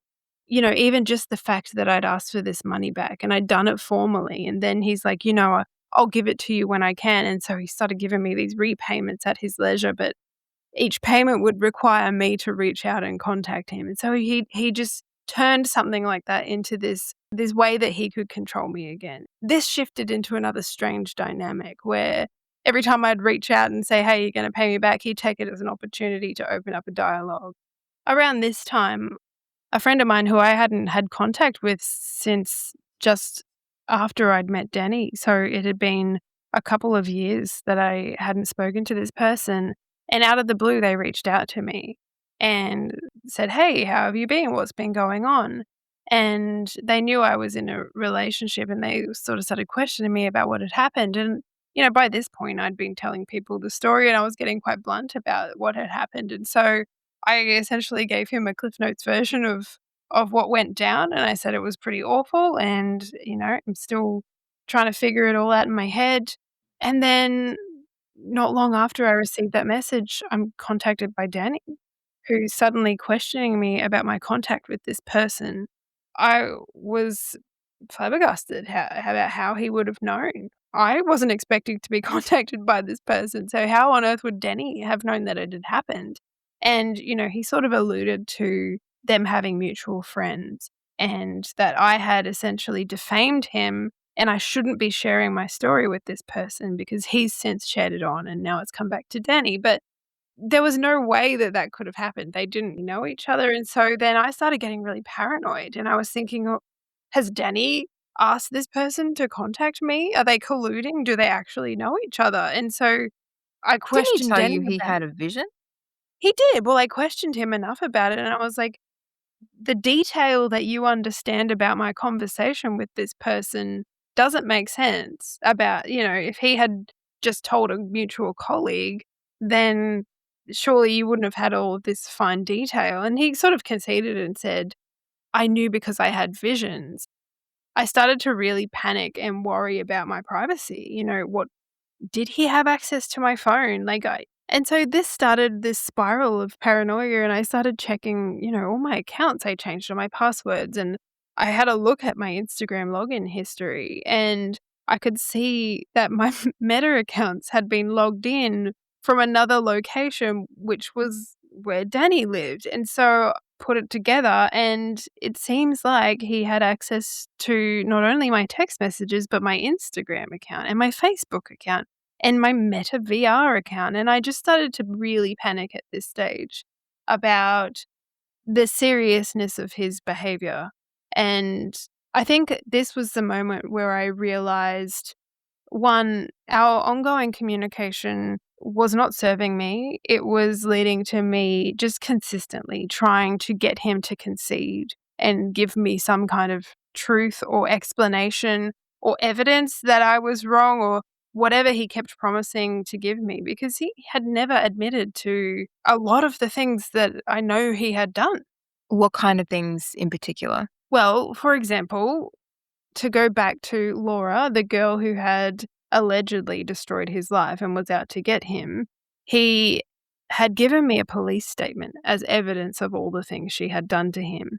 And so, he had given that to me at a time where we were separated, but he was very much trying to get me to come back into this relationship. And so I got it and I absorbed it, but I didn't realize at the time that there were actually so many inconsistencies within that statement. So when I started sharing things with other people and getting their perspectives, I revisited this document and I was looking through it and I'm like, this doesn't make sense. You read through it and it's like just the most horrific Hollywood film written down in this. Well, to be fair, it's like reading the transcript of a hardcore porn of a really violent fantasy. It's quite confronting to read. And it's even more confronting to read when you realize that it is potentially made up. Like, this is something that's come from someone's mind, put down in this statement that very much appears to be doctored with extra details that just didn't happen. And so, like, there are points in there where he refers to cancer, but the cancer didn't happen until he met me, and so it just didn't make sense for it to be in that timeline, and I didn't realize when he gave it to me at the time, but, going over it again, you're like, What on earth has happened here?" Like, and, the inconsistencies, and I think I had shown it to you a lot earlier, and I think you noticed those inconsistencies, but being very gentle with my mind, didn't wanna aggressively bring them up. To be fair, I didn't notice inconsistencies in the story. I noticed inconsistencies in the document. I think usually sergeants like to spell their name correctly, and the word act in legal documents is usually spelt correctly. Pages are normally numbered in the right order, and there's not normally like hieroglyphs just transposed in the background of particular things. But that's not Wingdings. something you were wingdings. But that's not stuff that It you were reading for. But, to be fair, he this is what he did. There was always a little bit of truth in every lie he told, and there was always a little bit of truth in every timeline he told. So this particular document was very much, I think, designed for you, and I really, really fucking hope that you were the only person who got this, because the thought that he used this document and provided it as evidence of what happened to him to anybody else is just unfathomable. Even, like, the timeline of his marriage ending is a really interesting one. Yeah. It seems like such an insignificant detail, right? Like, he told me that he had separated from his ex-wife, what did he say, in 2022. And the actual detail that I understand now is that they didn't in fact separate until early 2023, which was the same year that I met him. And so I can And understand why he told me that lie. I think he told me that lie because I'm the kind of person who would probably say back to him, "Do you think you need a bit more time before you start dating?" And so I think he told me that lie to sell me a story. And then, we've since discovered that he not only did he only separate from his ex-wife in, I think it was, April 2023, he'd since had a number of relationships in between then and meeting me in December of 2023. And so when he tells me all these stories later on about, "Oh, no, that all happened before you," I'm like, "Sir, you were real busy in this is a really between." busy few months. These timelines are so wildly different depending on the audience that he's telling them to. It's Yeah, doesn't it's and almost like, these dates are just suggestions. They're not fixed. Flexible. We're flexible with dates. yeah. But, there were so many of these small details as well underneath all of these massive deceptions and big lies. There were these small details as well, and I would fixate on them. I'd be driving in my car and I'd, just be ruminating on something, and I'd be like, "Wait a minute, that doesn't make any sense." He even downplayed his bisexuality, which he seemed quite confident in telling me about, and it was never a problem for me. But he kinda told me this story that it was a new journey for him, and he'd not actually explored it very deeply, and he hadn't been with more than one man really. And then I find all this content online, and it is very much to the contrary. There are videos with multiple different men, and they are quite explicit videos of someone who seems quite experienced in that part of their sexuality. And so just these small details that I was like, "That doesn't make any sense." He's like, "That all happened before you." I'm like, "Well, yeah, how? When did it happen?" And I think I got to a point where I was like, "This isn't serving me anymore to keep dwelling and trying to get truth from him." And I think, we're coming up close to when we made the decision to do this podcast. And I think after we'd done that, I thought, this is the time that I need to sever this connection to this person. Even the day that we released the first episode of this podcast, we were walking out of the building and there he is right in front of us, just walking down the street. And I at first thought he was a homeless person. He didn't have shoes on and he looked so disheveled and unwell. And so it kept appearing in my life in these ways. And I think the point of me saying this is that the 12 months after our relationship ended were just this roller coaster of feeling strength and recovery and then just hitting rock bottom again. And I think even a few months after we had started this podcast, I had hit a point where I was just so entirely sick of ruminating and thinking about all of the things that he did to me. And I just wanted it out of my head. And it was actually a really distressing time for me. And I was in therapy. I really needed it at that point in time. But it Mm. was just, I felt so low. And I just remember one day I just burst into tears because I just wanted to belt my head against a brick wall just to stop the thoughts, just to get rid of him. The point of me saying all this was I think this was finally the kind of crescendo of me going, I need to stop asking him whether all of these things that I know that happened were true. And I started asking myself what purpose his word served me. And I started to realize actually, this isn't actually about him anymore. I know everything that happened to me. I understand what happened to me now. And so I started really turning it in on myself. And it took a minute, but I stopped wondering what he was doing all the time. I stopped wondering about his well-being, whether or not he was alive, whether or not he was watching me from some street down the road from my office. I just really started flipping it and looking in at myself and going, "Am I okay? What am I doing?" And it really took a decision. It really took a choice to go, "Okay, enough's enough." And I don't think I could have made that choice any earlier than I did.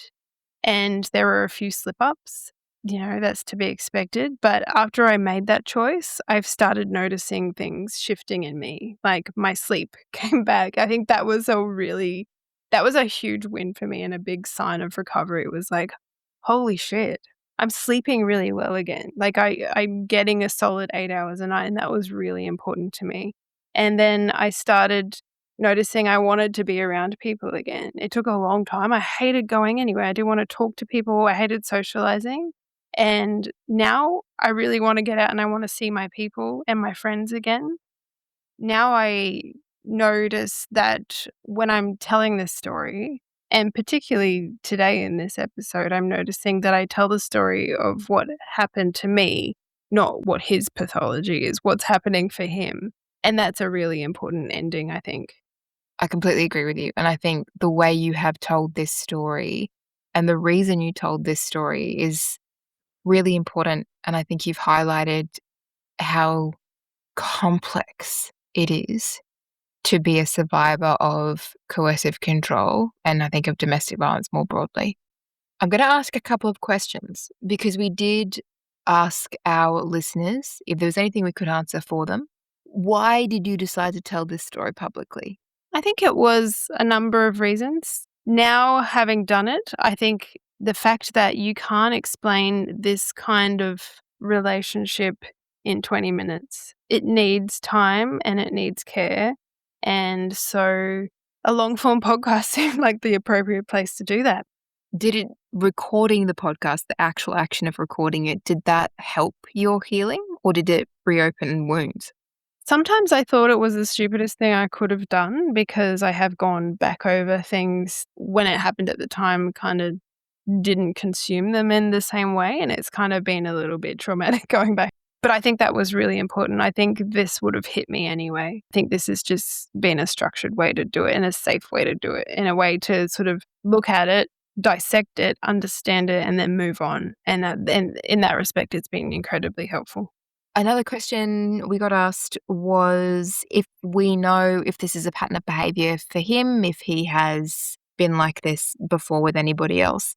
I think what I would suggest is that while we don't know anything for true and certain, we have reason to believe that this is far from the first time he has acted in this way towards another romantic partner. Yeah, and I think it's safe to assume when you realize the level of calculation behind a lot of the things that he was doing, this wasn't a person that was triggered by a life event. I'm not sure this is any kind of consequence of substance use. I think this is patterned behavior. Mm. And another question off the back of that was, has he ever admitted or taken accountability? I'll let you answer that one. Not to my satisfaction. No. I think he has provided apology to the point of trying to get me back in some kind of position where he could control things. But there has never been a moment where he has taken a piece of evidence that I've presented and said, "You did this thing," and he went, "Oh shit, you got me. Yes, I did." It's always been an explanation behind it. So no. And usually the explanation is because of something I did. He had to put up escort ads on the internet. So Reflecting on the drug usage conversation and the addiction element of it, there were many times where he said he was clean or he promised not to use and then would relapse. Do you believe that he was relapsing and or not using at all, or do you think that he just carried on his life? I believe that he doesn't believe he has any issues with substance use. I think the admissions of addiction and relapse were performative and entirely to make me think that something was happening. He was going for that angle, like, look at me, I'm trying to not be an addict, so therefore you should praise me and love me for it. And so I don't think he thinks he's got an issue with substance use. And I, to be honest, don't think he does either. I think he uses substances and I think he can very well stop if he wants to. I tend to agree with you. This is a really interesting one. Do you think he ever really loved you? I don't think he loved me for a second. You don't treat someone you love the way he treated me. In fact, I think he definitely did not like me a lot. I think he hated me. I think he hated a lot of what I stood for. Another question, did he ever admit that he lied about having cancer? Again, this is in, kind of like the accountability question, right? What is admission? He told me he didn't have cancer, but he told me he believed he had cancer. So whilst he admitted he didn't have cancer, he didn't admit to lying about it. He kind of said he was convinced by someone and No, a bad let's say who. He told me that Laura had convinced him and her army of friends who were terrorizing him and calling him and telling him he had cancer. So he believed he had cancer, but he didn't actually have cancer. That's probably the best I've gotten from him. So straight out of the Bell Gibson playbook, really. It's a complicated question. What was the question she got asked about her date of birth? We'll just Oh, continue to explore that one. What? Ironically, when I first met Denny, he told me he didn't know what year he was actually born in, so What? that's funny. I'm not even gonna go into why. It just Oh my anyway. god. I'm Mm. actually I'm impressed sure that his he's a full mum grown dude. remembers. Sure she does too. This is an interesting one. Do you think that he believes the lies he's telling? This one has taken me a minute to fully wrap my head around, but I think he feels real hurt, and I think that he will manipulate truth to justify that hurt. So, not necessarily that he believes his own lies, but I think he's not afraid to borrow from other people's stories or perhaps films or things that happen around him to tell a story that justifies the hurt he feels. So I think he feels the hurt. I don't think he cares if it's the truth or not. Okay, this is a big one. Are you ready? Will Yeah. you ever allow anyone else into your heart and world, or are you scarred for life? I'm going to answer this question sincerely. Not long after the relationship ended, my close friend Mel, who we met earlier in the podcast, said to me, I know this is hard, but please don't let it stop you from letting love in. And when she said that at the time, I was really confident in my response to her and saying, if anything, I think this relationship has shown me that I do want love in my life. Fast forward 18 months on, and at this present time, I couldn't think of anything worse. I am so focused on getting myself back that I couldn't even begin to think about someone else in my life, but I don't think I'd rule it out entirely, but I definitely know that I don't need it. I think what recovery has shown me is how much love I do have in my life already. I have so many people around me, and I think this is probably a good opportunity to reflect on the friendships that I've been able to recover and that I nearly lost because of this person. For instance, my friend Jeremy, who lives overseas, we'd been friends for over a decade, and I ended my friendship with him because of Denny. Denny asked me to, and so I did. And I reached back out to him not long after our relationship ended and said, "Hey, I'm so sorry. This has happened." And his response was, "Jess, you'll always be my friend. I love you very much, and you never lose me." And, other friends, I've sort of we lost touch because I was just so isolated, and this relationship with Danny was so loud, and then we found the friendship again. Yeah, it's just been lots of those moments of finding people again and going, "Holy shit, actually, I've got so much love in my life." So Why, in your experience, is intermittent reinforcement so powerful? I think this is an interesting one because it speaks to the nature of coercive control and that it doesn't discriminate when it takes its victims.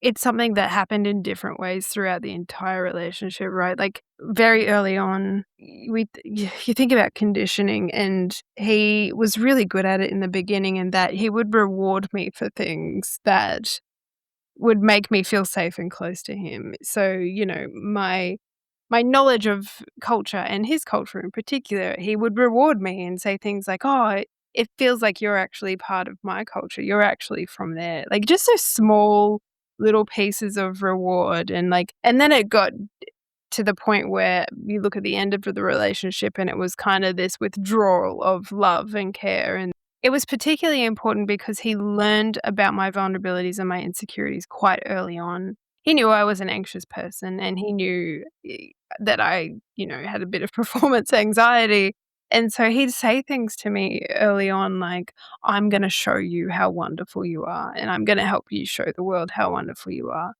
For someone who hates being the center of attention, but secretly craves being the center of attention, that's a really interesting vulnerability to pull on.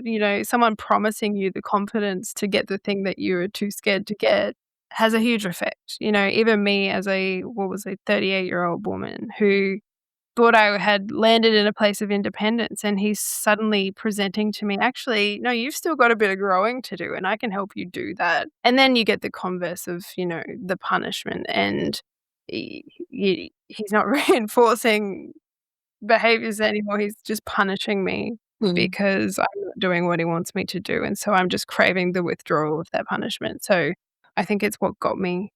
He knew what he was doing. I think he very well knew what he was doing. Well, he has many degrees that say he knows what he's doing. Was there anything you left out of the podcast? I might start by answering it. Yes, there were many, many things that we left out of the podcast. And not because we didn't want to tell them or, they didn't serve the story, but because they weren't part of the reason we told this story. And we said at the beginning of every episode, the stories we're sharing and not to sensationalize. And that was never the point. So there were definitely things and details that are just as harrowing as the ones you have heard, potentially more so, but not part of the reason that we told this story and not our stories to tell. Yeah, there's lots of things we didn't say because they probably were gratuitous, but at the same time, there's lots of things we didn't say because we can't. The legislation around sharing your story it's there to protect people, and I'm grateful that it is there, but it is really hard to navigate. And so, we received legal advice on a number of occasions just to walk us through all of the intricacies of what happened. And then the last question is, how did Danny react to the podcast? I don't know. I don't know if he's heard it. I don't know if he knows it exists. I don't know if he knows that he's Danny. But that's not my business. And I would go so far as to speak for you in this moment, Jess, and say that's not our business. We didn't tell this story for him. This is not a story that's about him. He's a central player, but this is a story about Jess. This is Jess's experience of what happened to her. And it is the intimate details of the way that she was traumatized by a person who told her that he loved her while he destroyed her. And, we, as we've just said, have gone to great lengths to keep that person anonymous. I have a hope that if that person ever did listen to this podcast and hear themselves in it or see the synergy between the details we have shared and the way that they behaved, that he would feel some remorse. I don't think he would. I don't think he's capable of feeling remorse. But then I also don't think that he'd listen to it and hear himself in it. So I'm not sure. No, I'm not sure either. Sometimes I think if he had listened to it, I would hear it from him. But on the other hand, we have tried to keep it as anonymous as we can. And, that's been keeping ourselves anonymous as well. So hopefully he hasn't. Also, though, recording this podcast was not to hold him accountable. That's the legal system's job. I hope that accountability will be felt for a number of things by this person, but it's not the purpose nor the journey of the story that we have very carefully told in the way we have told it here. And I'm proud of us. I'm proud of the conversations we've had. I'm proud of you, Jess, for laying yourself bare, as I said, and telling a very difficult story with so much bravery and so much honesty. And I know that there are people who will listen to this and hear themselves in it and find the courage to maybe turn to the person that they sit next to at work and say, hey, I need to say some things at you and I need you not to react, and take a little step towards breaking a cycle. That's what I want to happen out of this. And so now we find ourselves at the end of this story. Thank you so much to everybody who has taken the time to listen to us talk in your ears at you for 9 very long episodes. We appreciate you more than we can possibly say. We love that it's taken on a little life of its own and that it has grown so many followers. It's been such an epic process, but I'm very pleased we did it and I'm super proud of what we've done here. Before we finish, there are a few people I want to thank. Firstly, my family, especially my mum and big sister. Thank you for letting me drag you into moments and very graphic imagery that none of us ever expected to face. Thank you for being thoughtful and honest and always careful with my mind. Thank you for listening while I replayed moments for the 100th time, trying to work out what the heck happened. And thank you for reminding me of who I am and of the line of incredible, strong women I come from. To all my beautiful friends who always let me know they're proud of who I am and for not letting go when I was drifting away, thank you for your kindness and your patience and for showing me I'm never alone. To Wayne and Mel, thank you for trusting us with your perspectives and for lending your voices to this podcast. Your generosity made these conversations richer, more honest, and bigger than just my own experience. I love you both dearly. To my wonderful colleagues who never made me doubt that my well-being was priority, and for always letting me be a human first. To those who made contact and shared their experiences, although they weren't mine to pass on, they gave me so much important truth. Thank you. You helped me understand that what happened wasn't isolated and that I wasn't losing my mind. There is something profoundly comforting in hearing someone say, "Oh, I know exactly what you're talking about. It happened to me too." And to everyone who's listened from the bottom of my everything, thank you. When we started this podcast, we didn't know who would find it or whether anyone would understand it. We know it hasn't been an easy listen for everyone, but you've listened with compassion and allowed us to tell a story that wasn't always easy to fathom. Thank you for giving me space to share it. I truly hope it helps others as much as telling the story has helped me. And finally, to my dear Sir Keeks, this podcast might tell my story, but it's been carried by your love, thoughtfulness, wisdom, and dulcet tones. Every recording, every idea, every direction when I got caught in a scramble of bad memory, every late night text, every moment I felt like I was disappearing, you showed up. Sometimes with advice, sometimes with perspectives, lots of times with laughs, but most of the time it was simply your willingness to sit beside me until I could catch my breath. Oh, and for walking me to my car every day after work for literal months because I didn't know what danger looked like. You are the kind of friend every person hopes they'll find at least once in their lifetime. I'm entirely grateful you agreed to do this with me. And to Papa Keeks, the elocution lessons paid off.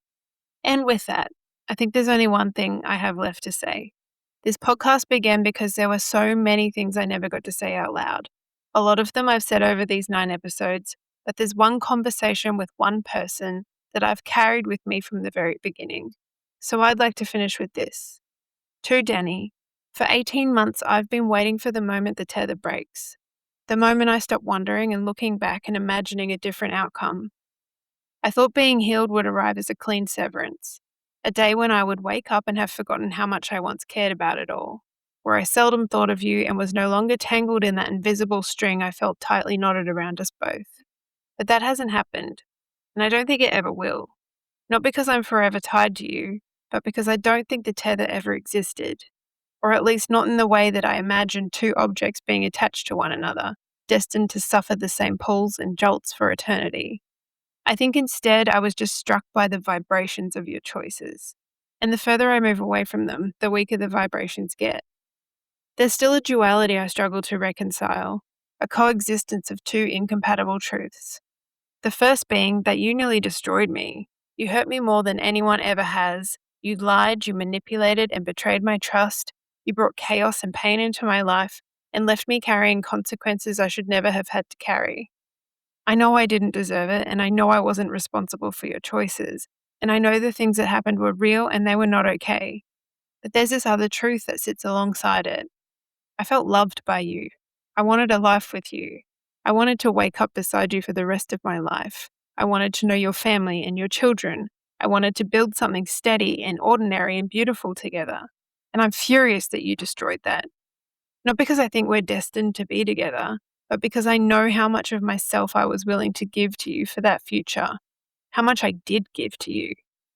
But you were far from an ordinary life. For a long time, I thought my inability to let go of that meant I still loved you. But now I think I just couldn't let go of the dream of an ordinary you. I tried to imagine you as someone you weren't meant to be. I pretended like this complexity of you unfolding in front of me wasn't possible, and I held on tightly to the version of you that fit perfectly in my life. In that respect, I let you fail me over and over. Facing the truth of that has been incredibly painful. I invented my own soulmate, modeled on a version of you that I glimpsed in the beginning. He had your eyes and your skin and your hair and that heart-shaped freckle in your ear. But the life I wanted was never possible with you. No amount of love or imagining or looking the other way could bridge that gap. No amount of loyalty or respect or care or understanding or acceptance or praise would have stopped you from choosing what you did. I couldn't love you into becoming someone you just will never be. You said so many things that were incongruent with your actions. You even claimed that you wanted to help me in the aftermath of your destruction of me. You wanted me to heal and spoke as though you cared about me making sense of what had happened. But the one thing I needed from you was the one thing you never given me: the truth. Instead, I got another explanation, another story layered on top of stories, another version of events that shifted depending on what was convenient in the moment. Nothing ever made sense. It was all just excuses and contradictions and attempts to warp reality into something easier to defend. Eventually, you completely robbed me of the possibility of believing anything you said. That is one of the deepest injuries you left me with. Truth requires trust, and trust cannot survive endless deception. I accept that I will never receive certainty from you. I will never receive a confession that resolves it all or a truth that I trust. And maybe that's why it's taken so long, because I just kept waiting for something that was never coming. And for all this time, I thought there had to be a complicated answer. So I gathered evidence, I found contradictions, I uncovered lies, I asked question after question, and I thought I would eventually discover that one thing that would explain everything. But after all this, I really don't think it's that complicated anymore. I think you just wanted to do things, and so you did them. And whenever those wants and desires collided with me, I paid the price. I struggle to understand how someone could cause so much damage, but I think the answer is that devastatingly simple. For you, these were choices. For me, I was the fourth car along in a 10-car pileup. I don't think I was ever the point of the story. I think I was just collateral damage in yours. And while I didn't cause the crash, I've still had to write it off and learn to walk again. And nothing changes that outcome. I don't know how you feel inside. I don't know if you experience fear or grief or guilt and loss the same way I do. I don't know if you truly feel regret or remorse, or if you carry the weight of what's happened. What I do know is that you were there looking at me as you were demolishing who I was. I know you saw the anguish and fear on my face. I know you watched me lose trust in my own mind. I know you heard me begging you to understand how much I loved you while you punished me into insignificance. And I know you would have never stopped doing it. I don't know who you think you are, but you never had the right to tear pieces of me away because you couldn't face your own shortcomings. And to myself, I'd like to say that it's okay that you loved him, and it's okay that you wanted to believe it was returned. But from now on, we don't trade reality for potential. We don't abandon ourselves to keep someone else standing, and we don't ignore what we know simply because hope feels kinder than the truth. Denny, what happened between us will always be with me, but I don't belong to you. You are not my soulmate. You were just a very hard lesson that I will never forget. May your hand feel no pain.